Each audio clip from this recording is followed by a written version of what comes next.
Hi, welcome again.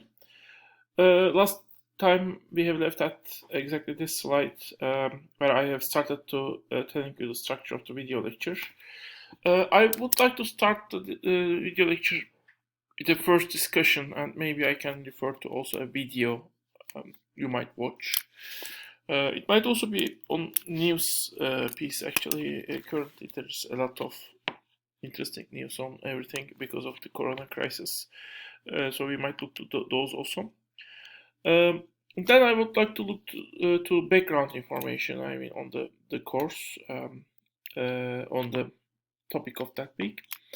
Uh, Basically, how the theory we have mentioned. I mean, what is the root of those theories or models. Um, of course, there is no presentation. I mean, in regular cases, the regular classes, there were presentations, but in this course, there won't be any presentation in the video lecture, obviously. Still, people can make presentations, but I will tell how in a minute. And then there will be, if necessary, information on the math I use in this course. I mean, the pure math part of it, and sometimes even some of the an important part of the main subject is actually told in the math part, but I still want to separate where math, pure math ends and where math with economics starts. And I first want to deal with math of a model and then go to the economics of the model. And then main subject of the week. Some data, some information might also be there still, and then practice questions, and then introduction to the discussion of the week, which you also need to make comment on in the OT class. Okay, this is the video lecture. Let's come to the grading and the coursework you need to do to pass from this course. Assignment, article reviews, presentations, that's 30% of the course. There will be 12 for each of them, 12 optionally 12, you can do 12 of them. And well, I will take 3 out of those 36 in total assignments. 12 each of them, 3 options, that makes 36. And then there is midterm, final, and course paper. You can choose 2 out of 3. And then OT class discussions. The form was 60%, later was 10%. And then you have a movie review, which is 3%. And lastly, there is a peer review assignment possibility, from which, considering number of people in this course, you can get as high as 8% grades. I think there are 17 people, if I'm not mistaken. That percentage can change in the drop period, by the way. 17 people. So you can make peer review for every draft submitted by by your peers who choose to make a course, write a course paper. So if everyone decides to write a course paper, then you can actually ideally get you can get 8 points in that case. But if no one decides to write course paper, in that case, the percentage you can get is 0, basically.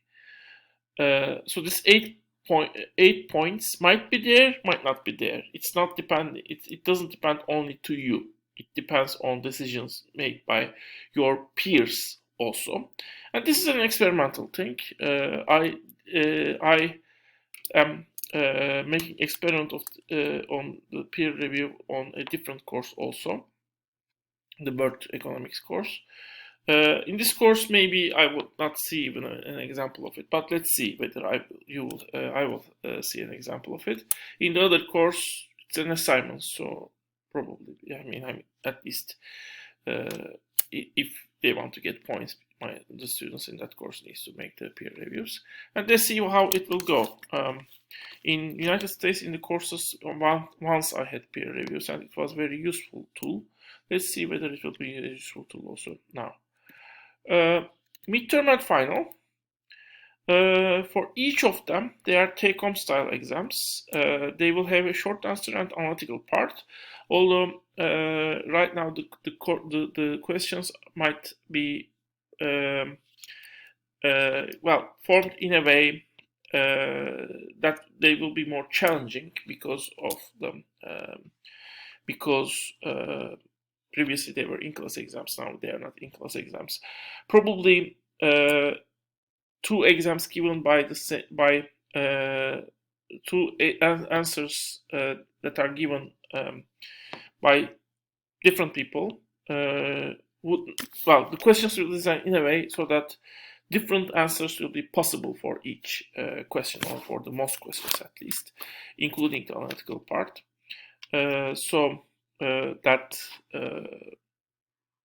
I would recognize if anyone, if 2 people are working together and writing the same exam in that case. So each person should write a unique exam in that sense. I mean, the answers should be different for each person, because that different answers will be possible. And I mean, the questions won't just test a reproduction of a knowledge. They will probably they need to probably contain an argument or an evaluation or an example, basically. Let's see. So they will be both exams will have an official starting time. I will upload the exam questions before the official starting time. Just if there are problems, I want to deal with those problems, so I upload them before and test whether there's a problem. And then after the official starting time, you will have 24 hours to submit the answers, and there will be the questions will be similar to the questions in the regular assignments.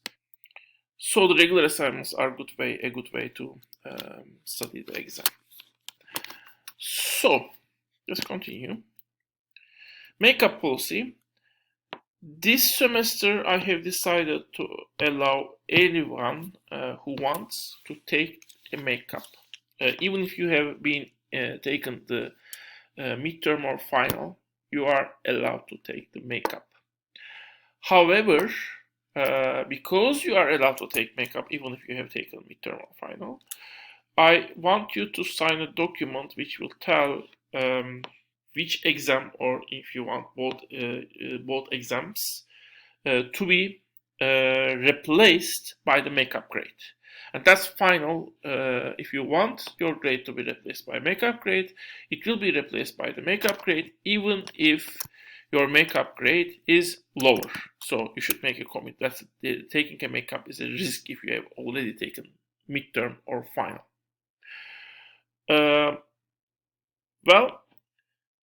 You cannot replace the course grade by the makeup, by the way. You just midterm or final, basically.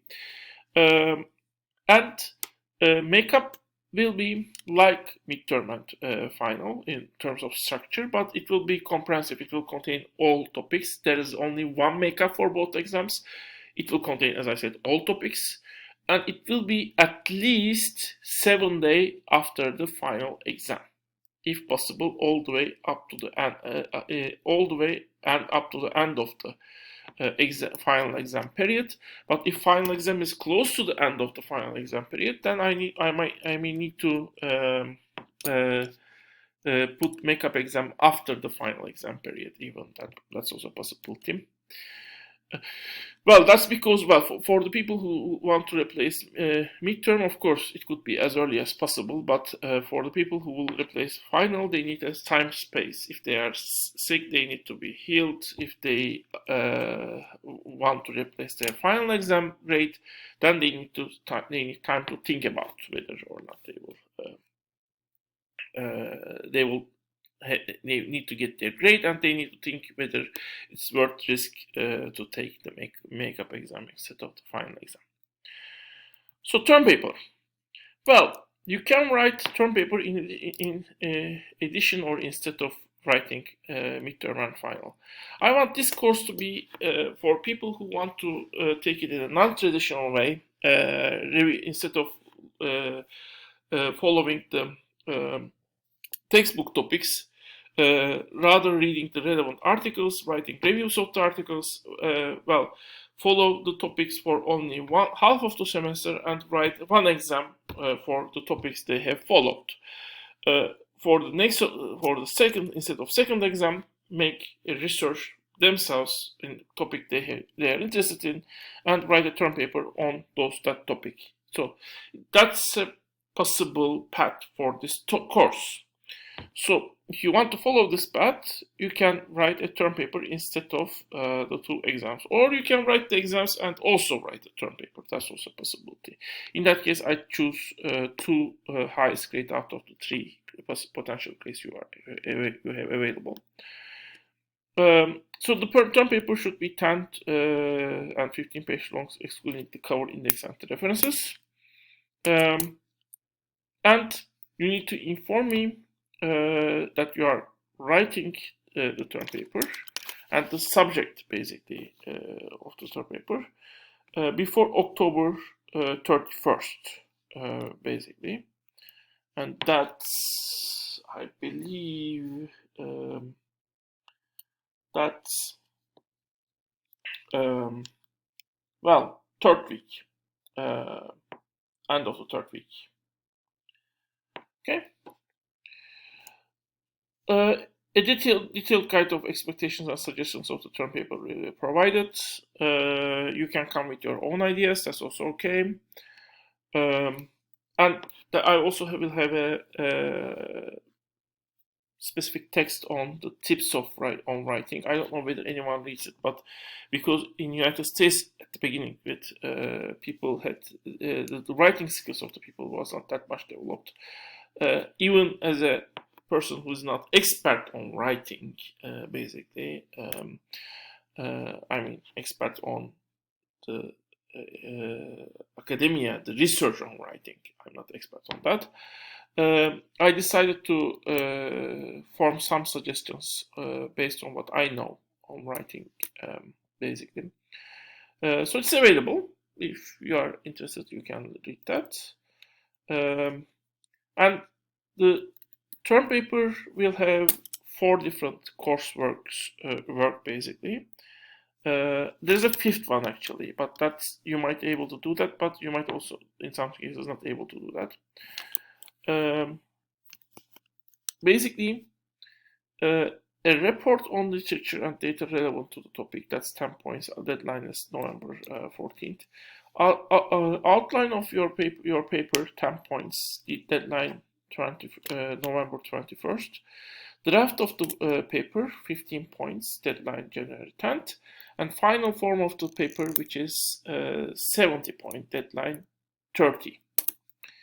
Well, if some people choose to write term paper, other people might, including if they want, everyone can do that, may write in the 10th of January, the draft should be submitted.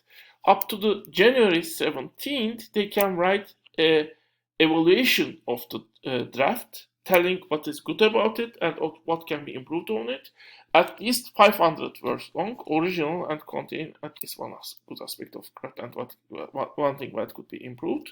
And per draft, they can get 0.5 points.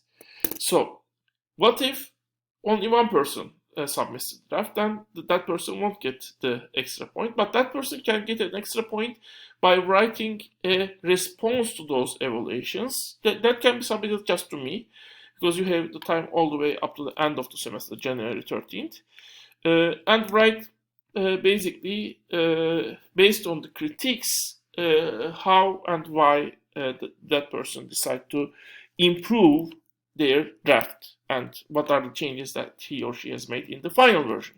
By doing that, that person can get 1 point. Of course, the number of words that required is double, that's 1000 words. So that's the peer review assignment. So let me stop here since we are very close to 15 minutes mark, and let me continue in the next part.